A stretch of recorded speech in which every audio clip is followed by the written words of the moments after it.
Assalamualaikum warahmatullahi wabarakatuh. Selamat pagi teman-teman semua. Terima kasih atas kesempatannya. Pada pagi ini kita akan sama-sama merefresh tentang pelaksanaan PPI di rumah sakit. Ada beberapa pelaksanaan PPI di rumah sakit yang mesti kita sama-sama ketahui.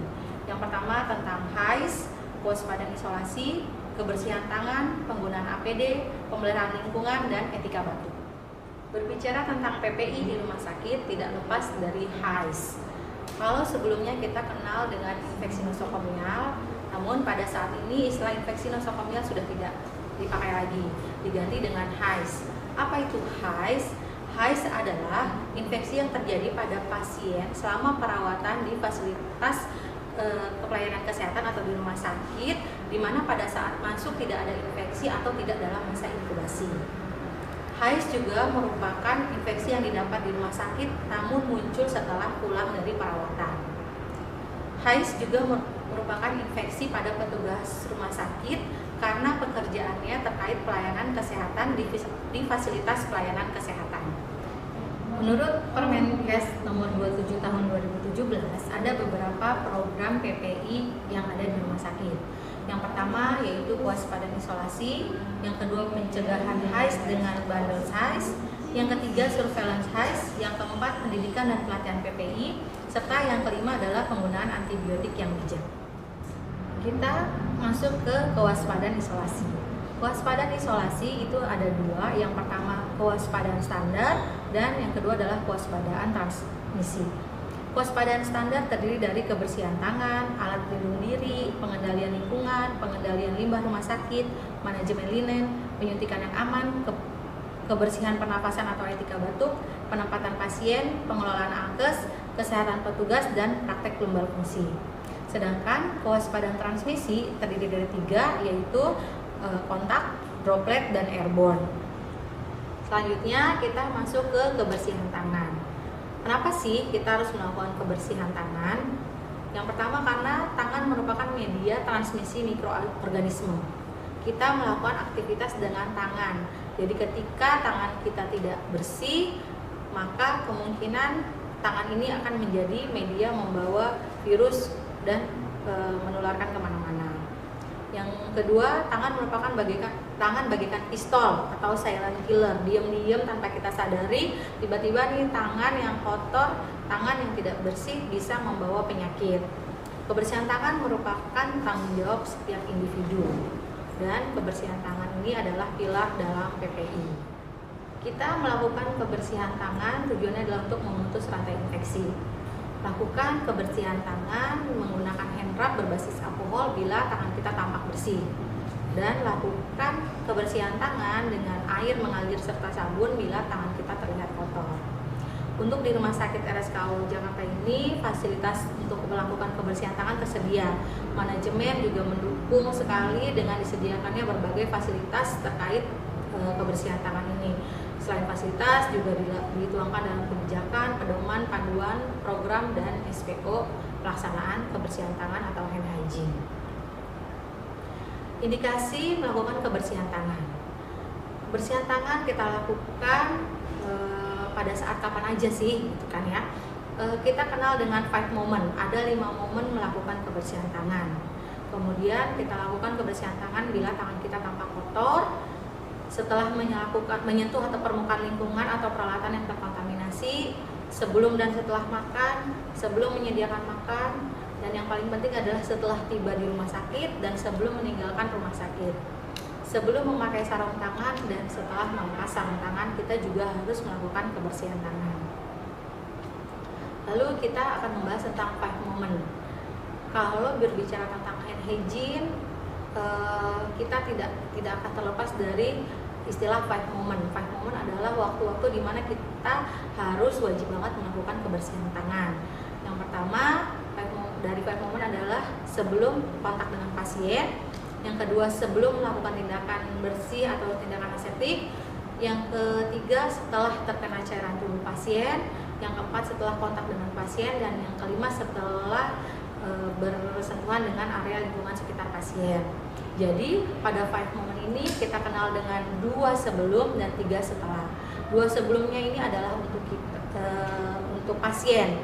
Proteksi untuk pasien, kita lakukan kebersihan tangan supaya pasien terhindar dari penularan infeksi yang disebabkan oleh kita. Dan 3 setelahnya adalah perlindungan diri untuk kita.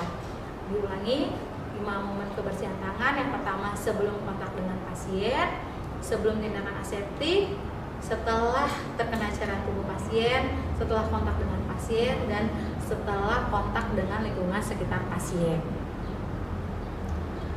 Baik, kita lanjutkan 6 langkah cuci tangan.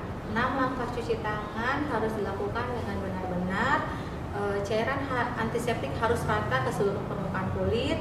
Lakukan 4-5 hitungan setiap langkahnya. Bila menggunakan hand rub, lakukan selama 20-30 detik. Dan bila menggunakan sabun serta air mengalir, lakukan selama 40-60 detik.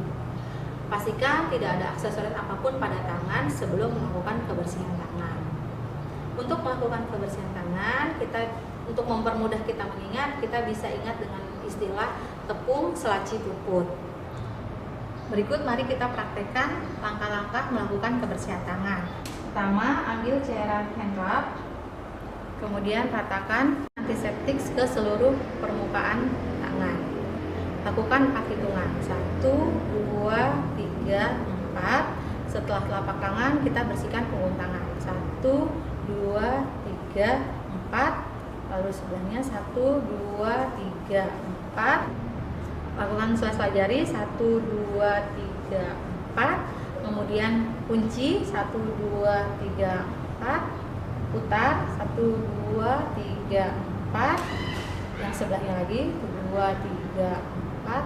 Lalu ujung-ujung jari 1, 2, 3, 4. 1, 2, 3, 4.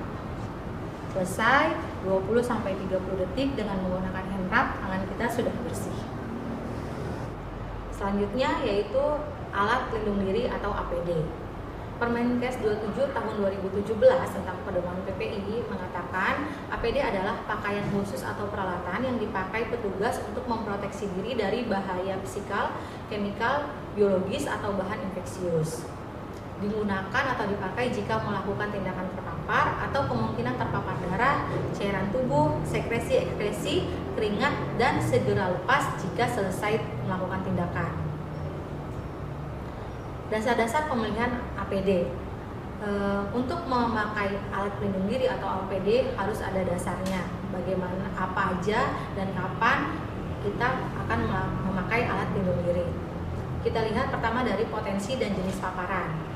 Kaji resiko kontaminasi ke petugas, kaji resiko kontaminasi dari petugas ke pasien, dan lihat transmisi penyakitnya, kontak, droplet, atau airborne. Lalu dasar pemilihan berikutnya adalah fit, ukuran, dan kecocokan. Jadi gunakan APD yang memang ukurannya pas dan cocok untuk kita pakai. Kemudian daya tahan atau kualitas atau kesesuaian. Pakai APD yang memang kualitas dan daya tahannya bagus. Jadi jangan asal pakai saja. Jadi pastikan APD yang kita pakai itu benar-benar daya tahannya bagus, kualitasnya bagus, dan bisa melindungi kita dan pasien pada saat melakukan tindakan. Kemudian dasar pemilihan APD yang berikutnya adalah lihat keamanan dan ketersediaannya. Alhamdulillah di Rumah Sakit Ketergantungan Obat ini APD yang disediakan lengkap, mulai dari masker, sarung tangan, boot, sampai yang lalu ada COVID, hazmat, dan semua sepatu boot, head cap, semua lengkap. Jadi pakai APD sesuai dengan dasar pemilihannya. Selanjutnya jenis-jenis APD kita sama-sama ketahui ada beberapa alat pelindung diri yang tersedia di rumah sakit yang bisa kita pakai. Yang pertama sarung tangan, kemudian ada head cap, masker N95 yang bisa digunakan untuk di ruang isolasi airborne, masker bedah, face shield, gaun, hazmat, goggle atau visor ya, dan satu lagi sepatu boot. Selalu lakukan kebersihan tangan sebelum kita menggunakan APD. Kita pastikan dulu alat pelindung diri yang mau kita pakai ukurannya sesuai dengan tubuh kita.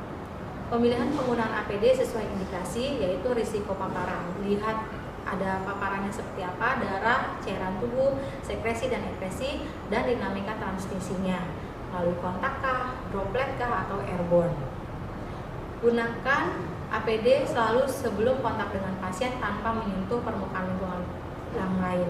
Jadi ketika kita akan kontak dengan pasien, pakai APD tanpa kita sentuh-sentuh permukaan yang lain. Pastikan sebelumnya sudah melakukan kebersihan tangan. Selesai melakukan tindakan, segera lepas APD. Sebelum meninggalkan area perawatan, segera lepas APD yang sudah dipakai tadi. Sekali pakai APD untuk setiap pasien. Setiap tindakan 1 APD dan 1 pasien. Setiap APD yang terlihat ternoda masif harus segera diganti. Jadi bila kita melakukan tindakan terus lihat APD kita ternoda, jadi segera ganti dengan yang baru. APD yang sudah dipakai ditempatkan pada kontainer yang sudah tersedia sesuai dengan alatnya. Setiap selesai tindakan, APD harus segera dilepas. Jadi ketika sudah melakukan tindakan, pastikan APD dilepas baru keliling-keliling ke ruangan yang lain. Jangan bawa APD yang sudah terkontaminasi ke mana-mana.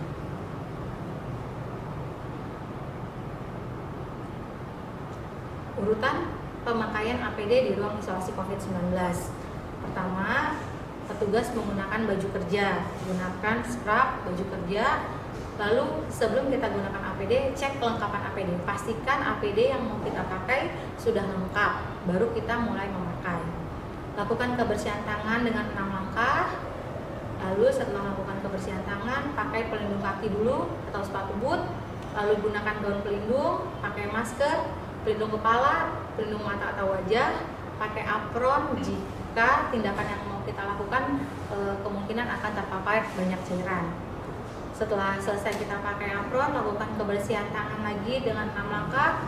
Baru yang terakhir kita gunakan sarung tangan. Setelah melakukan tindakan, berikut ini adalah cara-cara melepas alat pelindung diri. Yang pertama yang kita lepas adalah apron.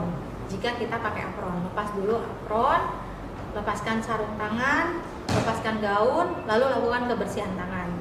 Setelah lakukan kebersihan tangan, kita lepas pelindung mata atau wajah. Setelah itu, kita lepas pelindung kepala dan kita lakukan lagi kebersihan tangan. Selanjutnya baru kita buka pelindung sepatu, lakukan lagi kebersihan tangan. Buka masker, lepas masker, taruh di tempat sampah, lalu lakukan lagi kebersihan tangan. Setelah itu, petugas bisa mandi dan kemudian ganti baju kerja lagi.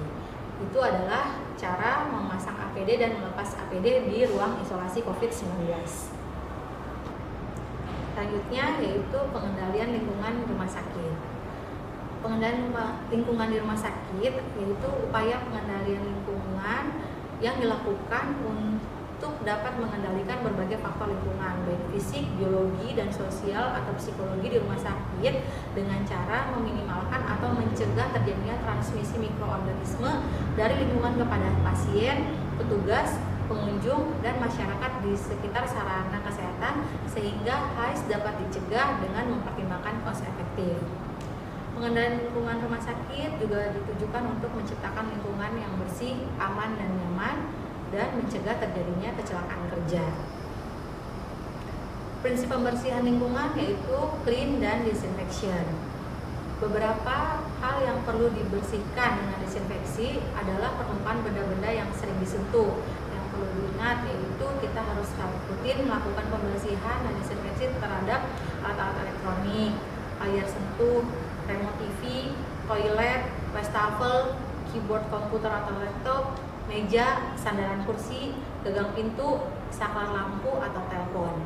Jadi area-area atau barang-barang yang sering disentuh harus juga dilakukan pembersihan secara rutin dan didisinfeksi.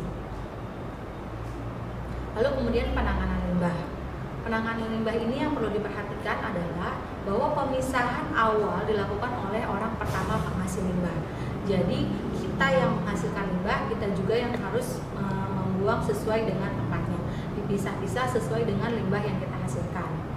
Segera buang limbah yang dihasilkan ke tempat pembuangan limbah sesuai dengan kebijakan dan SOP. Jadi di rumah sakit ini ada 2 jenis tempat pembuangan limbah, ada 2 jenis tempat sampah. Yang pertama dengan kantong kuning yaitu untuk sampah medis dan kantong plastik hitam untuk sampah rumah tangga. Pertahankan tempat limbah tidak lebih mencapai 3/4 penuh, sudah harus dibuang. Jadi tidak boleh tempat sampah itu sampai penuh baru dibuang. Ketika sudah hampir 3/4 penuh, segera buang dan diganti dengan plastik yang baru. Pertahankan juga kebersihan kontainer sampah agar senantiasa bersih. Jadi ketika kita sampah sudah penuh, dibuang dan diganti dengan kantong plastik yang baru, pastikan bahwa kontainer sampah itu sudah dalam keadaan bersih, nggak ada air, nggak ada kotoran. Jadi mengganti plastik dengan plastik yang baru dan pastikan kontainer sampahnya itu bersih. Kemudian kode warna kantong harus dipahami oleh semua orang. Tadi yang sudah saya sampaikan bahwa di rumah sakit ini ada 2 jenis kantong. Yang pertama kantong kuning untuk sampah medis dan yang kedua kantong hitam untuk sampah rumah tangga. Selanjutnya yang terakhir terkait penyelenggaraan PPI di rumah sakit yaitu etika batuk. Ketika kita batuk atau bersin ada beberapa hal yang mesti kita perhatikan. Pertama, pertahankan senantiasa melaksanakan kebersihan pernapasan. Lakukan etika batuk sesuai kebijakan dan SPO. Tidak mengupil saat bertugas. Jadi diingat ketika kita sudah masuk ke ruang perawatan, ketika kita bertugas, kontak dengan pasien tidak mengupil atau megang-megang area wajah dan mata. Bila perlu kira-kira perlu untuk mengupil atau mengusap-usap wajah dan mata, silakan ke kamar mandi, lakukan kebersihan tangan, baru lakukan sesuai yang dibutuhkan. Misalnya matanya gatel, lakukan dulu kebersihan tangan, baru kita mengusap-usap mata. Pastikan tangan kita bersih ketika akan memegang area wajah. Beberapa cara melakukan etika batuk ada 3 yang kita ketahui. Yang pertama, gunakan masker. Ketika kita batuk, kita pakai masker lalu batuk. Bila setelah batuk atau bersin maskernya basah, silakan dibuang ke tempat sampah dan ganti dengan masker yang baru. Lalu yang kedua adalah menggunakan tisu.